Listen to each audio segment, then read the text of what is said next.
وعلیکم السلام۔ اپنے سامنے جھک کے خرم کی پیشانی چومتے ثروت بیگم نے اس کے سر پر بھی ہاتھ پھیرا تھا۔ السلام علیکم خرم۔ وعلیکم السلام، واٹ اے پلیزنٹ سرپرائز۔ وہ شمائم، ارتضیٰ اور دل افروز بھابھی کو دیکھ کر خوشگوار حیرت لیے ان کی طرف ملنے کی غرض سے بڑھا۔ پہلے شمائم کو پیار کیا، پھر بھائی سے بغل گیر ہوا اور اب شرارت سے دل افروز کے آگے سر جھکا کر کھڑا تھا کہ وہ سر پہ ہاتھ پھیرے۔ سر پر ہاتھ پھیر دو بھائی دل افروز، آخر کو تم رشتے میں بڑی ہو، ثروت بیگم نے کہا تو دل افروز نے جھیپتے ہوئے خرم کے سر پہ ہاتھ پھیرا۔ شکر ہے، ورنہ مجھے لگا تھا جھکے جھکے گردن ہی ٹوٹ جائے گی۔ انداز صاف چھیڑنے والا تھا۔ اس کی بات پر سب ہنس دیے۔ اچانک تشریف آوری کیسے ہو گئی؟ نہ کوئی اطلاع، نہ کوئی فون۔ خرم نے صوفے پر بیٹھتے ہوئے استفسار کیا۔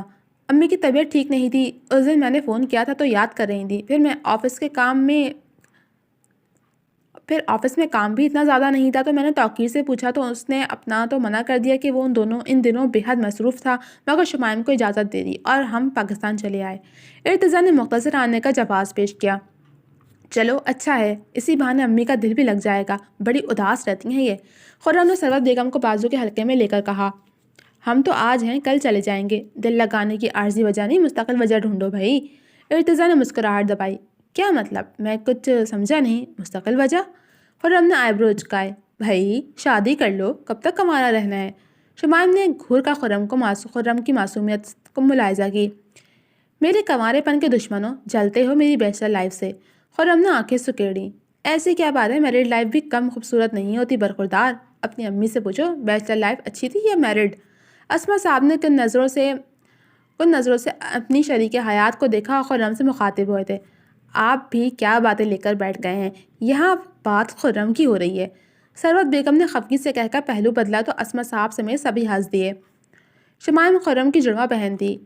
پڑھائی مکمل ہونے سے پہلے اچھا رشتہ آنے پر آنن فانن ثروت بیگم نے 3 سال پہلے اس کی خالہ توقیر احمد سے اس کی شادی کر دی تھی۔ توقیر خوبرو جوان اور خوش اخلاق بندہ تھا، کینیڈا کا نیشنلٹی ہولڈر تھا اور وہیں بزنس بھی اسٹیبلش کیا ہوا تھا۔ دل آویز اس کی چھوٹی بہن تھی جو اپنے بچپن سے ہی ارتضیٰ سے منسوب تھی۔ دل آویز کی پڑھائی مکمل ہوتے ہی دونوں کی شادی کر دی گئی تھی۔ پھر اگلے سال ارتضیٰ کے ہاں روحی نے جنم دیا تھا، جس کی دوسری سالگرہ پر ارتضیٰ لوگ پاکستان آئے تھے، ان کے ساتھ توقیر بھی تھا۔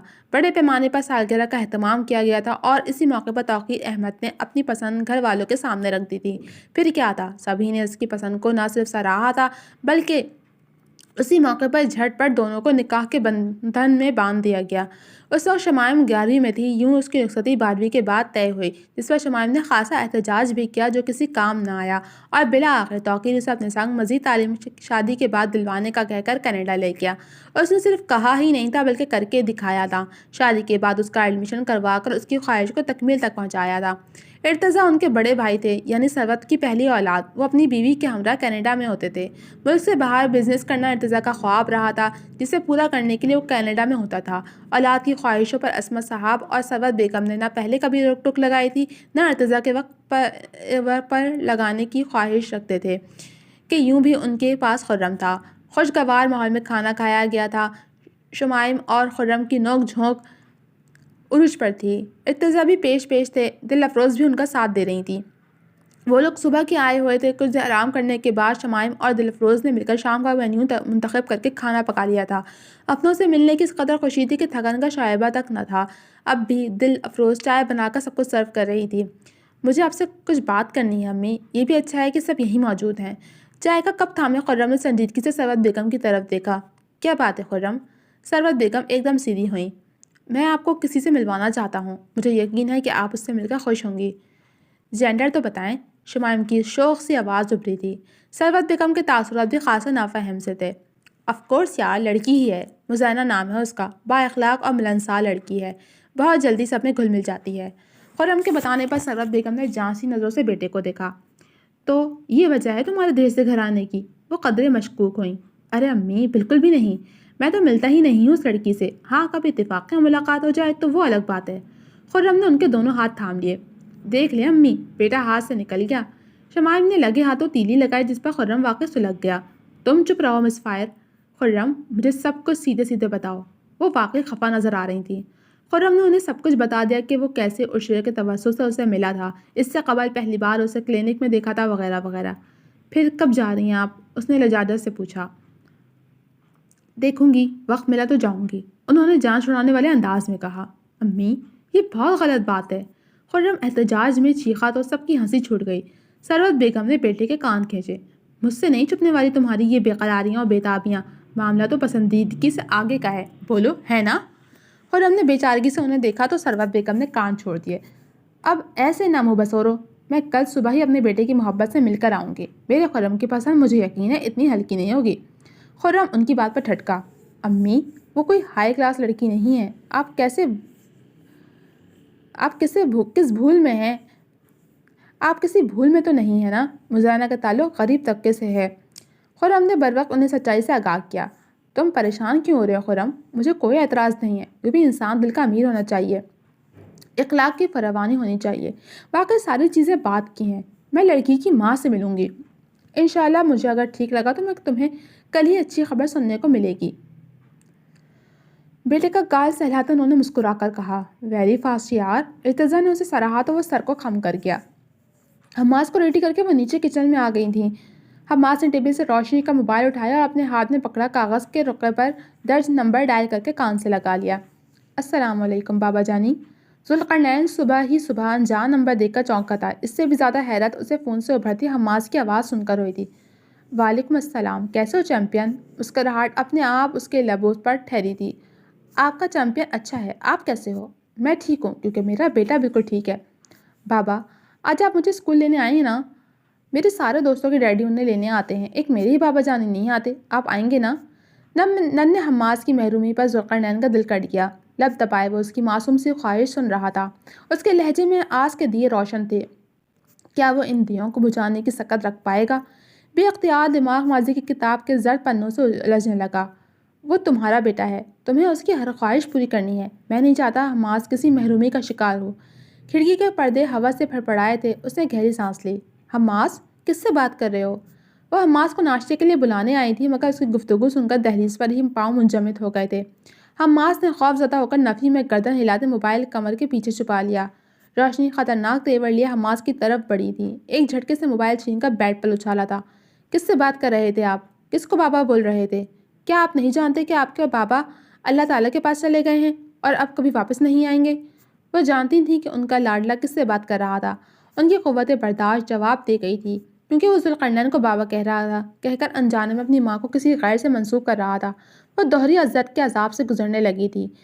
جب وہ اس کو بابا کہتا تھا وہ کانٹوں پر لوٹنے لگتی تھی، یوں لگتا تھا بدن جگہ جگہ سے لہو لہان ہو گیا ہو۔ حماس کو جھنجھوڑتے وہ چیخ اٹھی تھی۔ دوسری طرف ذوالقرنین جو ساری گفتگو سن رہا تھا لب بھیج گیا۔ ماما اللہ نے مجھے بابا دیے ہیں، میرے بابا نے ہی انہیں بھیجا ہے، اب وہ میرے بابا ہیں۔ گھبرایا سا حماس ماں کو دیکھ کر بتانے لگا کہ روشنی نے چیخ کر کہا تھا کہ اس کے بابا نہیں ہیں، جبکہ اس کے بابا تھے۔ پھر وہ ایسا کیوں کہہ رہی تھی؟ روشنی سن رہ گئی۔ کیا کہہ رہا تھا وہ؟ دوسرے بابا نہیں ہوتے حماس، بابا صرف ایک ہوتے ہیں جو اللہ تعالیٰ کے پاس جا چکے ہیں۔ کیوں نہیں میری بات سمجھ آتی آپ کو؟ روشنی کی چیخنے چلانے کی آواز پر نوریز، صحاب اور عرشے تینوں ہی وہاں آ گئے، آگے پیچھے تیزی سے آئے تھے۔ ماں کا یہ انداز ننھے حماس نے پہلی بار دیکھا تھا۔ روتے ہوئے وہ اٹھ شیر کی ٹانگوں سے جا لپٹا۔ اس نے جھک کر اسے گود میں اٹھا لیا۔ روشنی ہنوز روتے ہوئے چیخ رہی تھی، آپ کے بابا نہیں ہیں، سمجھے آپ؟ غصے سے آنکھوں میں سرخ ڈورے تیر گئے تھے۔ بے رنگ شفاف سیال گلابی آرزو کو بھگوتا جا رہا تھا۔ وہ عادتاً نرم طبیعت کی مالک تھیں اور فطرتاً ٹھنڈا مزاج رکھتی تھیں، مگر حماس کی بے پرکی باتوں اور ضدی لب و لہجے نے ان کی کن پٹیاں سلگا دی تھیں۔ میرے بابا ہیں، اللہ تعالیٰ نے دیے ہیں، حماس سسک کر ضدی لہجے میں گویا ہوا تھا۔ ننھے حماس نے ہونٹ باہر نکال کر رونا شروع کر دیا تھا۔ اسے ماں سے خوف آنے لگا تھا، جبکہ کال ہنوز جاری تھی۔ دوسری طرف وہ روشنی گفتگو پر ساکت و جامد رہ گیا تھا۔ نہیں ہے تمہارے بابا، شیر اسے اچھی طرح سمجھا دو کہ ہر اہل غیرے کو بابا کہہ کر میرے کردار کو مشکوک نہ بنائے، مجھے دنیا کے سامنے رسوا نہ کرے۔ مر چکے ہیں اس کے بابا، قبر دکھا لانا اسے، یقین آ جائے گا، ورنہ میں اسے زندہ نہیں چھوڑوں گی خود کو رسوائی کے گڑھے میں دھکیلنے کے لیے۔ وہ ہذیانی انداز میں چیختے ہوئے ڈھہ گئی تھیں۔ صحاب بے اختیار ان کی طرف بڑھی تھی۔ ذوالقرنین نے کال کاٹ دی، اس سے زیادہ سکت نہیں تھی سننے کی۔ فی الحال کچھ کہنے کا وقت نہیں تھا۔ وہ صحاب کو روشنی کا خیال رکھنے کا کہہ کر حماس کو لیے اسکول روانہ ہوا۔ وہ گھر میں رہتا تو زیادہ ڈسٹرب ہو جاتا۔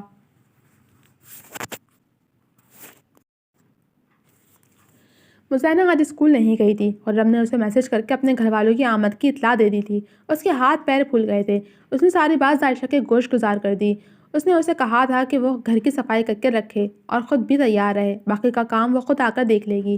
مگر مزینہ کو اصل فکر اس بات کی تھی کہ اس کی اماں نے مہمان دیکھتے ہی ڈھیروں سوال داغ دینے تھے۔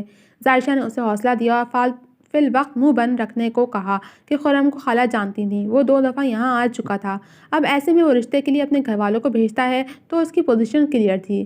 ظاہرشاہ کی باتوں سے وہ قدرے ہلکی پھلکی ہوئی تھی، پھر گویا اس کے آنے تک گھر صاف ستھرا کر کے چادریں اور پردے تبدیل کیے اور کھانے کا انتظام دیکھنے لگی۔ اس کے آتے ہی وہ کھل اٹھی تھی۔ مہمان ابھی تک نہیں آئے تھے، پارس گھر میں تھی، خالدہ بیگم دوسرے کمرے میں آرام کر رہی تھی۔ تم تیار نہیں ہوئی؟ مہمان کب تک آئیں گے؟ کچھ بتایا خرم بھائی نے؟ ظاہرشاہ نے ستائشی نظروں سے کمرے کو ایک نظر دے کر خفگی سے اسے تکتے سوال داغا، جس پر وہ گھورنے لگی۔ میں تو جیسے مسلسل رابطے میں ہوں نا، وہ طنزیہ بولی تھی۔ مجھے کیا پتا، یہ تو تم بہتر جانتی ہو۔ مزینہ نے پھاڑ کھانے والے نظروں سے اسے دیکھا۔ لڑکی، دیدے اندر کرو اور اپنے یہ دبنگ انداز بدلو، ساس نے دیکھ لیے نا تو ایکسپٹ سے پہلے ہی ریجیکٹ ہو جاؤ گی۔ ہائے اللہ نہ کرے۔ اس کے برجستہ جواب پر ظاہرشاہ کا کہکا بے ساختہ تھا۔ اس نے دانت کچکچائے۔ دانتوں پر ظلم نہیں، خرم بھائی نہیں آ رہے ابھی، ان کی فیملی آ رہی ہے۔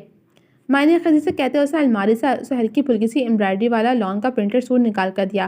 پارس بھی کاموں سے فارغ ہو کر وہیں چلی آئی تھی۔ کھانے کا انتظام اس کے ذمے لگاتی وہ کمرے کی اور بڑی تھی کہ خالہ سے بات کر سکے۔ خالہ آنکھوں پر بازو رکھے نہ جانے سو رہی تھیں یا جاگ رہی تھیں، اندازہ کرنا مشکل تھا۔ خالہ سو رہی ہیں کیا؟ ارے نہیں بیٹا، جوان جہاں بیٹی دہلیز پر بیٹھی ہو تو کہاں نیندیں آتی ہیں؟ تم کہو خیر سے آئی ہو؟ وہ چونک کر بازو آنکھوں پر سے ہٹا کر سیدھی ہوئیں اور آزادگی سے کہتی اس کی آمد کے بارے میں استفسار کرنے لگیں کہ وہ سامنے ہوتے ہوئے بھی کم ہی چکر لگاتی تھی۔ جی خالہ، خیر سے آئی ہوں۔ وہ ان کے پاس بیٹھ گئی۔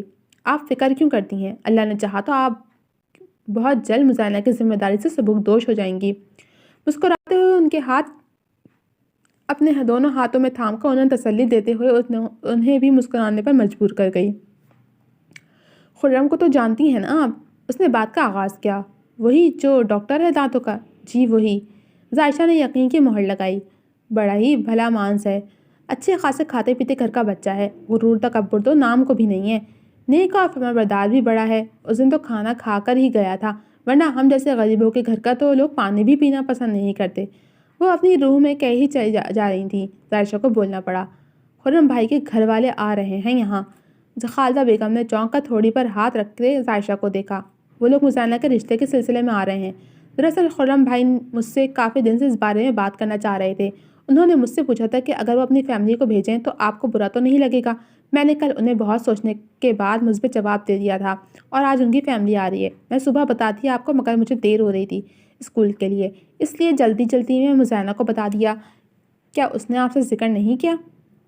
ظاہرشاہ نے انہیں تفصیل بتا کر تائید چاہی تھی۔ ان پر تو شادی مرگ کی سی کیفیت تھی، انہیں سمجھ نہیں آیا کہ خوشی میں روئیں یہاں سے۔ اللہ، میری بیٹی کے نصیب اتنے اچھے ہیں، وہ بار بار دستک دیتا رہا، میں ہی نہ سمجھ سکی۔ مارے خوشی کی آنکھیں نم ہو چلی تھیں۔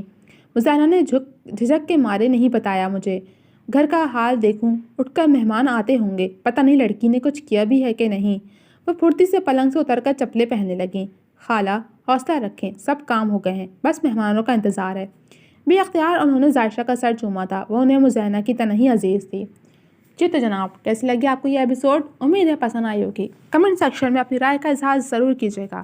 جلد ملوں گی آپ سے اگلی قسط کے ساتھ، تب تک کے لیے اللہ حافظ۔